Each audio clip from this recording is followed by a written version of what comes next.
temperatures. We had nice weather today. Temperatures were a little bit cooler. Also some lower humidity. Tonight we're going down into the upper 60s. Highs topping off at around 90 degrees over the next couple of days and staying dry. I'll have all the details on the forecast coming up. Right now on News Channel 6 at 10, the mayor of Thompson, Georgia, Benji Cranford, arrested today. We have reaction from the city and details on the charges he's facing. Your News at 10 starts now. Live from Television Park, this is WJBF, News Channel 6 at 10 on MeTV. Good evening, everyone. I'm Jenny Montgomery. I'm Brad Means. Thanks for joining us as coverage you can count on begins with the mayor of Thompson getting arrested this afternoon. News Channel 6's Isabella Moody is in the studio with more. And Isabella, you were there when all of this was going on. Yes, the GBI arrested Thompson Mayor Benji Cranford after he was accused of giving alcohol to inmates. He is now charged with furnishing prohibited items to inmates and criminal attempt to commit a felony. We caught up with Mayor Cranford as he was leaving the McDuffie County Jail after being booked there.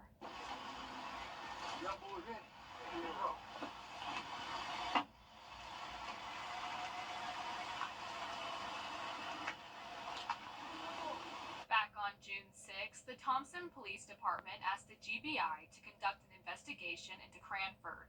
He'd been accused of giving alcohol to inmates on a work detail within the city limits 2 days earlier. A grand jury indicted the mayor today.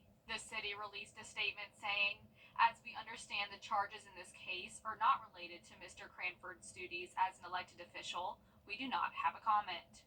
People we spoke with in Thompson were shocked to hear about the arrest, especially in their small town. You hear certain different stories, but hearing this kind of just blew my mind. Like, it's wild. And I just feel like it's a shocker. You know what I mean? Like, the world every day you hear about this stuff and you don't think it would happen in your town, but here it is. One woman said she never would have seen this coming. I wouldn't expect that out of him. You know, I seen him in some city meetings before, and that's not the person that I saw that would have been doing something like that. So I just hope it's not true. We will continue to follow this story, and as the GBI releases more information, we will pass it along to you. Brad, Jenny, back to you. Isabella Moody, thank you. Some roads in Jenkins County are leading people to nowhere. Several roads. It's time now for our first check of the weather. Our chief meteorologist, Jenna Petracci, is standing by with that. Well, it was a really nice Wednesday. Mostly dry conditions. We only had a couple stray showers, and now as we take a look at Live Viper 6, it is completely dry. Overall, very pleasant night shaping up. Here's a look at our Terry Lambert Hyundai Skyview cam at the Amentum Center in Aiken. Today's high temperature was only 88 degrees. That is a whole 5 degrees below our average of 93. And check out our record set back in 2007 of 103. So it's very often that around this time of the summer we get 100-degree days, but that's just not the case this week. We're barely making it to 90. Low this morning was 70, so that was around average. But check out the temperatures now. We're already sitting at 73 in Augusta. A lot of times that is our low. So we are actually going to drop into the upper 60s for the first time in a while tonight through tomorrow morning. We're still seeing a lot of upper 70s though. 77 in Barnwell, 78 in Louisville. Sylvania, you're at 76 degrees, 79 in Wrightsville, and still at the 80-degree mark in Lincolnton. Dew points are in the low 70s, so still some higher dew points, but with the lower temperatures really not feeling as muggy outside. Winds are coming in from the east, very light, especially in our South Carolina counties. 6 miles per hour, though, in Swainsboro and Wrightsville. High pressure setting up overhead with that cold front now to the south of us, bringing the moisture with it. So the high pressure will keep things dry over the next couple of days. Nice start to your Thursday. Mostly clear skies. 67 is our low, and we'll be at that 70-degree mark by the 8 o'clock hour. Now, as we look ahead, we'll be right at 90 degrees tomorrow afternoon, back up to 92 on Saturday, and at that point, we'll have another chance of rain. I'll have more details on the forecast coming up, but back to you. Jenna, thank you. Georgia Secretary has been in place for the 2025-26 school year. Still ahead, new interest in some of downtown Aiken's available properties. What the future could hold for Hotel Aiken and others next. And the forecast looks great over the next couple of days. Then as we go into the weekend, heating up just a tad along with a slight chance of rain and storms, but luckily no impacts from the tropics. I'll have more details on the forecast right after the break. News Nation. Now, your most accurate forecast with WJBF Live Viper 6. Good Wednesday evening. You're taking a live look at our Terry Lambert Hyundai Skyview Cam in Swainsboro. Always a beautiful view out there during the nighttime. 73 degrees. Feeling like 68. Not bad. Dew points are a little bit lower right now at 72. Winds are calm. And around the CSRA, we do have some upper 70s still, but overall cooler than normal night. 78 in Sparta, 75 in Washington, 75 in McCormick, 77 in Barnwell, and 79 in Millen. Satellite and radar showing a few clouds passing by the CSRA, but no rain. We have a couple scattered showers and storms down in southern Georgia all along this cold front. So for us, we have high pressure taking over, and that means we'll have a lot of sunshine over the next couple of days. You can see there's still a decent amount of moisture around. That's why those dew points are in the 70s, but we do have some dry air trying its best to move into the area. So for your Thursday, we're actually starting out in the upper 60s, 67, climbing into the upper 80s, some of us making it to that 90-degree mark.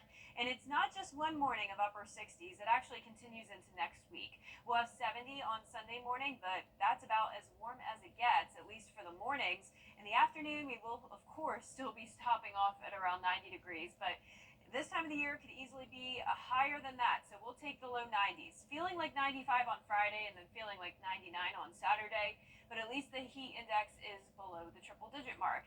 This weekend will be very consistent both days, 92, and we'll have a 30% chance of rain. So not a washout, but if you have some outdoor plans, you'll want to keep an eye on radar. Remember, if you hear thunder, head inside. High pressure is overhead, bringing in that northeast wind. That will bring in the drier air, and that cold front stays to our south. A warm front out to the west, so more moisture out there. You'll see some scattered showers and storms developing. But for us, we'll stay dry at least through Friday. You can see we have this line of showers and storms moving in around 8 o'clock, but it really just fades away as it moves into the CSRA, and that's because of that high pressure staying overhead for us. As I mentioned, we aren't going to have any impacts from the tropics. We are watching Hurricane Ernesto, as it probably will be our strongest storm of the season so far. Right now it is a Category 1 with 80-mile-per-hour winds, and it's expected to strengthen all the way up to a major hurricane by this weekend, and it will be headed towards Bermuda, unfortunately, but staying far away from the United States. Our lows tonight will be in the upper 60s, and our highs tomorrow will be in the upper 80s to around 90 degrees, and that 10-day forecast showing mostly sunny skies for the next 2 days. 30% chance of rain Saturday and Sunday, just a stray shower on Monday. Then the rest of next week, we'll continue to see those upper 80s to around 90 degrees. So overall, looking good over the next 10 days. Yes, indeed. All right. Thank you, Jenna. Big news for Hotel Aiken. A marketing firm has released. Every day, ordinary people in the CSRA do extraordinary things to serve our community. Each month, News Channel 6 recognizes these outstanding volunteers with the Giving Your Best Award. Do you know an everyday hero who goes the extra mile to help others? Nominate them for the Giving Your Best Award by visiting WJBF.com and filling out the entry form. Sponsored by Science Co., Piedmont Augusta, Security Federal Bank, and News Channel 6. For more than 40 years, our family has been confidently serving the CSRA. Our friendly and knowledgeable team at A&D is here to help you from design to install. Don't leave your project in the hands of subcontractors. Our in-house certified flooring installers are the most trusted in the business. We offer free in-home consultations and financing options up to 48 months interest-free to help bring your vision to life. A&D Carpets and Hardwoods. Come see us today. There's a lot to the bath. Clear, accurate stories that don't waste your time. Plus, get the latest video in one click with WJBF Plus. Get it all at WJBF.com. Let's see where it takes us. Good morning, Augusta. Now, WJBF sports coverage you can count on.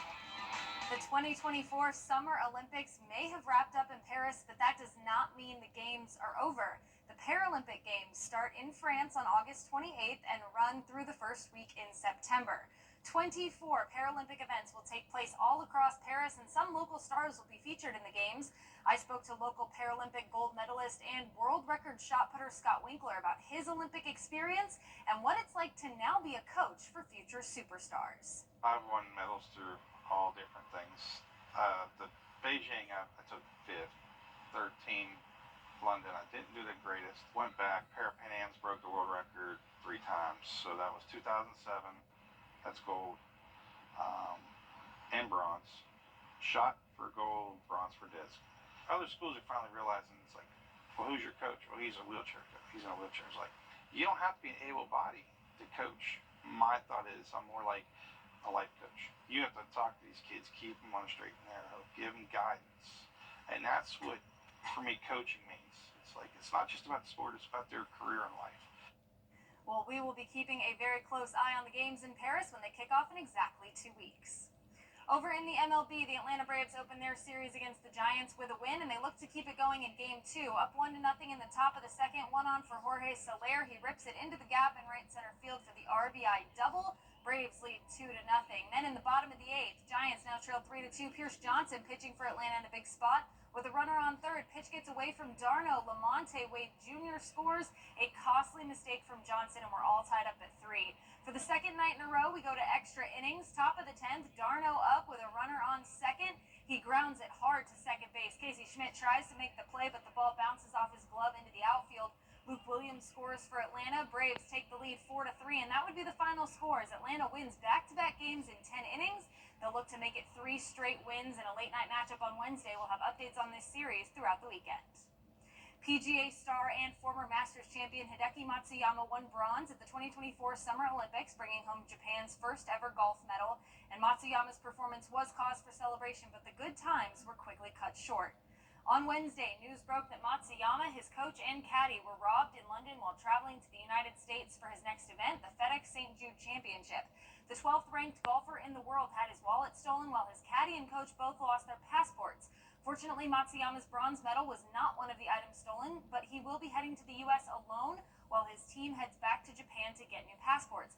When speaking about the FedEx Cup to Golf Digest Japan, Matsuyama said, quote, "I feel like all the responsibility is on me. I'm going to play golf as if I went back to the way I was before I had a coach." We'll have more on this story as it develops. And finally, earlier in the week, we talked about the NASCAR Cup Series at Richmond, where Austin Dillon earned the win by bumping Joey Logano and Denny Hamlin. The move has caused controversy online, with other racers furious at Dillon. On Wednesday, NASCAR announced that Dillon's automatic playoff spot was revoked as punishment for his actions. NASCAR is allowing him to keep the win, the 5th Cup Series victory of his career, but without a playoff spot, Dillon remains in 26th place in the NASCAR Cup Series standings heading into the final few races.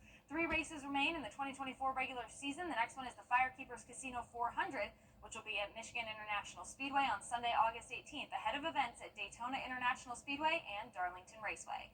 That does it for sports.